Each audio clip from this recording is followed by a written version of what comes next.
What's up, guys? My name's Michael, and then you're watching the Frantic Boys YouTube channel. Lots of old videos on this channel. I figured I'd just leave them for now. I've got old videos of my old, I don't even remember, RPS Hawk, I think is what it was back in the day when the Hawk first came out, when it was actually cheap. Now, kind of the new buzz, Amazon bike is the Xpro Titan DLX. The DLX pretty much stands for the road version.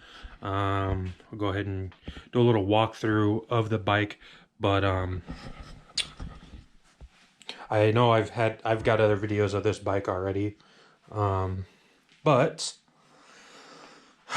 today we're going to be doing a oil change on the bike, and I just kind of wanted to go over a few things on the bike. So this is like the break-in oil change, 300 miles.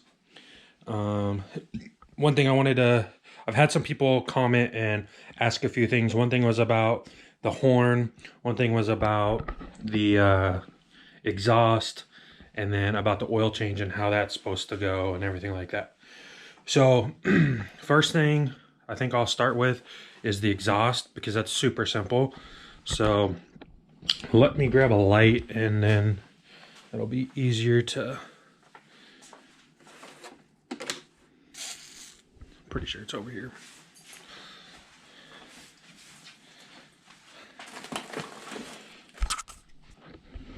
All right. So, like I was saying, I just had to cut the clip because I need to grab my flashlight. So I was going to show you the exhaust, and so it comes factory with this. I'm not sure if you can see, but it's pretty much all the exhaust has to fit out of this little hole. So to take that out, it's just one screw, super easy, and it I don't know if it's just a butt dyno or what, but I thought that it really opened the bike up, and it seemed the throttle response was better. It also sounds a hell of a lot better. It doesn't sound like a fucking vacuum cleaner. So anyways, let me turn the camera around and show you here. So this one I'm talking about, it was in here, this hole there. So I don't know if you can see this little nubbin right here. So that just comes off, and then inside there you can see that little hole where the tip of my finger's at, right there. So essentially what that is there's a nut that goes through from here. Sorry. There's a nut that goes through here into there, and that's what holds it on. So you pop this little rubber grommet off. Alright, now we're back. I needed an extra hand.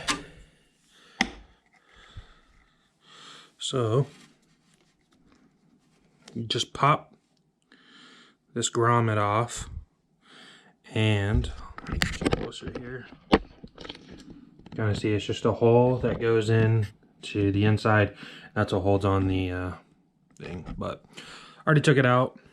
If you have any more questions about that, I mean, it's pretty self-explanatory, but yeah. So now another thing that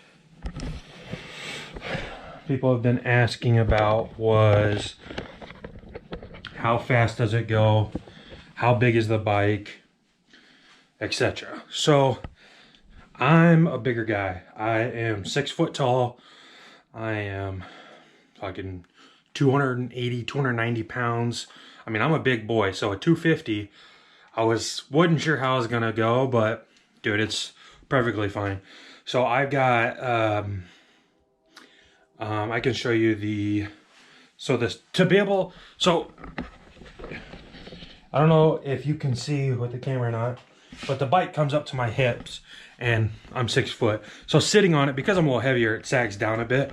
So I can flat foot the bike, but that's about it, you know. So it's a pretty good sized bike. You know, it's like a traditional dirt bike. But for the suspension, like I kind of talked about in my last video, but I don't know if you guys could see it so well because I was out at the lake. But you see, let me put this flashlight down. So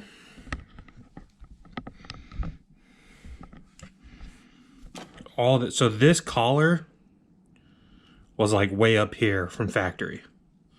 So the suspension was super soft. Now it's like really stiff, but with my big ass on there, it loosens up quite a bit. Or it, you know, it's not quite as stiff since I'm a bigger guy. But that way it stiffens the bike up and it keeps it from sagging so much. So like I said, being a heavier rider, you sit on it, the bike is more leveled out. And then when you're going over stuff, the rear end's not bottoming out or anything. And I ride dirt roads and stuff mainly, but I've never had the suspension bottom out. Again, I only put 300 miles on it, so I haven't done anything crazy. I have like gone off a curb and stuff like that, you know, hopped up off a curb and shit like that, but nothing crazy. I hadn't hit jumps, none of that bullshit. But I've never had the suspension bottom out on me or anything like that, so I don't foresee that being an issue. Hey, got a guest, Jackson. But another thing was, someone said the horn, like they were having issues with their horn and stuff. My horn worked for the first day, and like it were like normal volume the first day, and then like every time I'd ride after that, it was like quieter and quieter, and then all of a sudden now it just doesn't even work. And I don't know, I haven't looked into it. I don't know if it's from all the rattling, if it's come undone. No, it doesn't look like it's come undone or anything.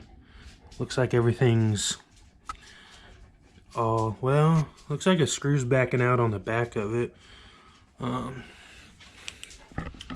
I'll have to dive deeper into that. I'm not going to do it in this video. I'll maybe make a separate video about the horn issue. I've seen a lot of people say they appreciate me putting out content on this bike and stuff, because there's really not very many videos about this bike. I do know there was one YouTuber that's got just the dirt bike version that's done some riding videos, but he hasn't done one in a while. And another guy just had like videos up of him doing wheelies and stuff. So I kind of wanted to dive deeper into the bike and make more videos for people, because when I was buying it, I kind of bought it on a whim, just hoping it was going to be all right, because there wasn't very many videos of it or anything. So hopefully this helps you guys out a little bit and persuades you to buy the bike or not to buy the bike. I don't give a shit. I know, I wish they had an EFI version of this, because I probably would have bought that instead, because dealing with carburetors, I'm just tired of that at this point in my life. I prefer just being able to turn it on and go, but I do like tinkering with stuff. Oh, and I had someone ask about the Bark Busters. Those are just off Amazon. They're like 25 bucks or something like that. Pretty basic. And they work good. Keep my hands warmer, because it's, you know, I've been riding when it's like 30, 35 degrees out. I would like to get new handlebars and stuff, but anyways, that is pretty much just kind of the main overview of the bike here. A few videos to look forward to that I've got coming up will be gonna do my first oil change on the bike. Well, I did an oil change when I first got it to get the shipping oil out, but this will be my first oil change after like the 300 mile break-in period. So that'll be a video kind of showing how that is. It probably won't be a super long video because it doesn't take long to change oil, but I did have people asking for me to show them how you do it on this kind of bike, which, if I remember, it's been a few years since I've had a Hawk, but I think it's pretty much the same way that you do it on a Hawk. But either way, I'll show you guys so then you know. Also, I've had people say there was issues with their starter and stuff like that with the bike, and I never had any issues. You just hold the brake in and it works just fine. So I don't know if there's like a switch there or what. Anyways, so oil change video will be next. And then I was thinking I might do a video on like truing up the wheel and stuff, because I've had an issue with my front wheel not being in true. And then I'll probably also do adjusting the chain and stuff like that, which it's all pretty straightforward for most motorcycles. But I just want to document it as it is this bike, because they're Chinese bikes, and Maybe the sizes are different or something may be different. I don't know. So I'll just bring you guys along with. So then if you have to do it in the future, you can see the mistakes I made and you don't make those mistakes. And hopefully it'll be smoother for you. But anyways, again, my name is Michael. This is Frantic Boys YouTube channel. Yeah. So this is the Xpro Titan 250 DLX.